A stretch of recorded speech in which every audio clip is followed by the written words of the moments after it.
अभी हमारे साथ कमलेश सिंह कुशवाहा जी बने हुए जो बड़गांव पंचायत के वर्तमान पैक्स अध्यक्ष हैं। आइए मिलते हैं इनसे और जानते हैं एक पैक्स के दायित्व के बारे में कि एक पैक्स का दायित्व क्या होता है और एक पैक्स किस तरह से पंचायत स्तर पर कार्य करता है।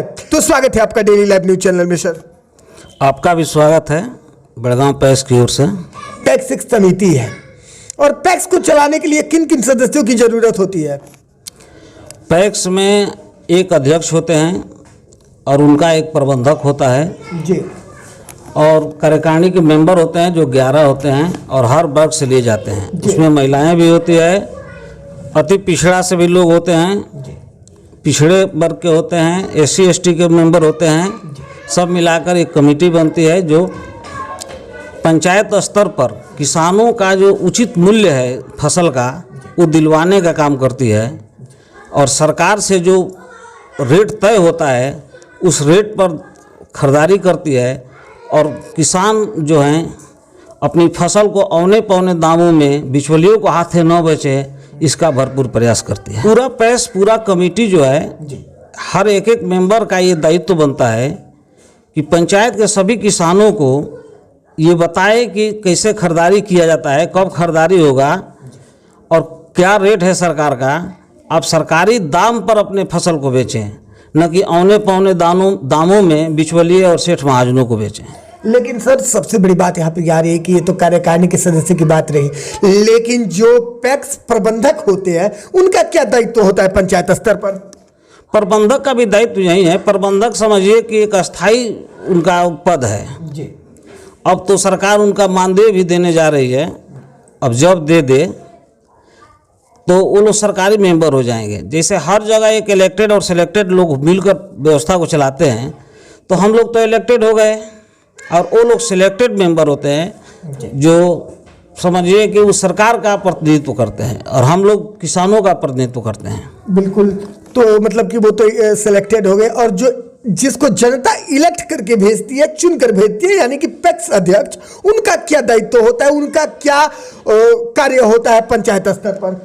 पंचायत स्तर पर वही हम बताए नहीं हैं कि किसानों का जो भी फसल है, बिल्कुल धान हो गया, अभी तो धाने गेहूं का खरीदारी होता है बिहार में, तो हम धान गेहूं जो किसान जो सेठों के यहाँ बेचते हैं 10 रुपया 15 रुपया किलो जो बेचते हैं और काफ़ी नुकसान उन लोगों का मिलता है। लेकिन हम लोग का सब किसानों से मिलते हैं, बताते हैं कि सरकार का ये दर है, अभी 2183 रुपया दर है, उस दर पर सब लोग किसान बेचें और बेचते भी हैं लोग।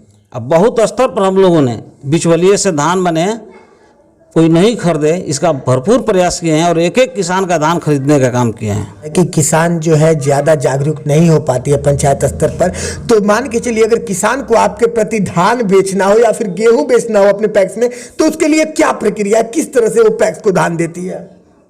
धान तो हम लोग खुद रजिस्ट्रेशन करते हैं घूमकर किसानों का। जो धान जिन किसानों के पास धान होता है सब हम लोग जानते हैं, चूँकि हम लोग प्रतिनिधि हैं, गांव के हैं और इसी गांव के इसी क्षेत्र के किसान हैं जी। तो सब किसान एक एक किसान के बारे में हम लोग जानते हैं, किसके यहाँ कितना खेत है, कौन धान बोता है, कौन गेहूं बोता है, कौन सब्जी बोता है। तो सब लोगों से हम लोग मिलते हैं, उनका अपने स्तर से रजिस्ट्रेशन करते हैं और समय देकर उनका धान मंगाते हैं और समय से उनका भुगतान किया जाता है।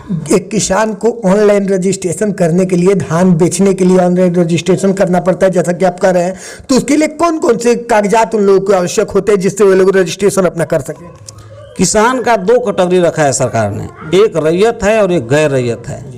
तो जो गैर रैयत है उसको कुछ करना नहीं है, वार्ड सदस्य लिखवा कर देना है, एक एफिडेविट देना है कि ये फलाना आदमी का खेत में बटाई बोते हैं, तो उस आधार पर एक रजिस्ट्रेशन होता है। और एक है रैयत जिनका अपना खेत है, तो उनको अपना खेत का रसीद दे देना है, LPC हो तो LPC दे देते हैं और उसी पर रजिस्ट्रेशन हो जाता है और धान की खरीदारी होती है। बिल्कुल, लेकिन ऐसा देखा जाता है कि एक पैक्स के अंतर्गत जो है PDS आते हैं, खाद बीज वितरण करने के लिए आता है, तो क्या आपके यहाँ PDS और खाद बीज वितरण होता है? चूँकि हम लोग यहाँ PDS पहले से था, पंचायत में हम समझते हैं कि 5-6 PDS की दुकान है, जगह नहीं है। जहाँ जगह होता है खाली PDS है, वहाँ PDS का लाइसेंस मिलता है, लेकिन हम लोगों का लाइसेंस नहीं मिला है।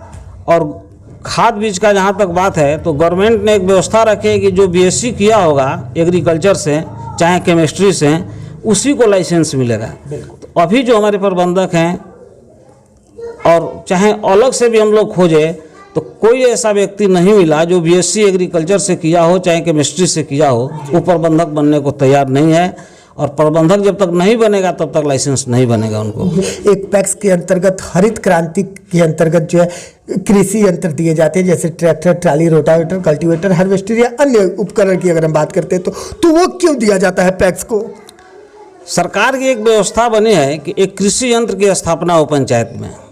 जो पैक्स को उन्होंने चुना, नोडल एजेंसी बनाया, तो पैक्स को मैंने जिले में कुछ चयनित पैक्स हुए जिनके यहाँ एक कृषि यंत्र की स्थापना किया, जिस यंत्र से किसान आसानी से किराया देकर अपना खेती कराएंगे जिनके पास साधन नहीं है।